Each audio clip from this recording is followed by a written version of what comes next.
गर्म धूप के बीच एक पिता ने अपनी बेटी को खुले आसमान के नीचे खड़ा किया। यह कोई साधारण पल नहीं था, कुछ असामान्य, लगभग जादुई घटने वाला था। लड़की हैरान थी जब उसके पिता ने उसे अपने कपड़े उतारने को कहा, पर बिना विरोध किए वह जमीन पर लेट गई, पूरी तरह आज्ञाकारी। जलती हुई जमीन उसकी त्वचा को छूते ही झुलसाने लगी।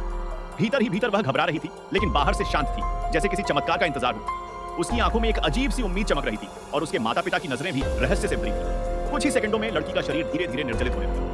केवल 2.5 सेकंड में वह एक सूखी पतली परत में बदल गई, मानो उसका पूरा अस्तित्व हवा में घुल गया हो।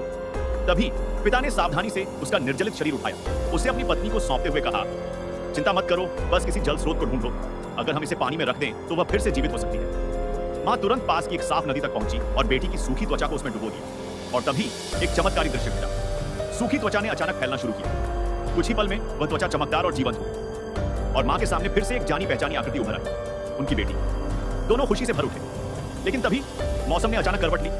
बर्फीली हवा बहने लगी और सब कुछ थम गया। लड़की जो अभी जिंदा हुई थी, भिगोई हुई अवस्था में ठंड से जमने लगी। मां घबराकर उसे पकड़ने की कोशिश करती है, लेकिन अप्रत्याशित कुछ घट चुका था।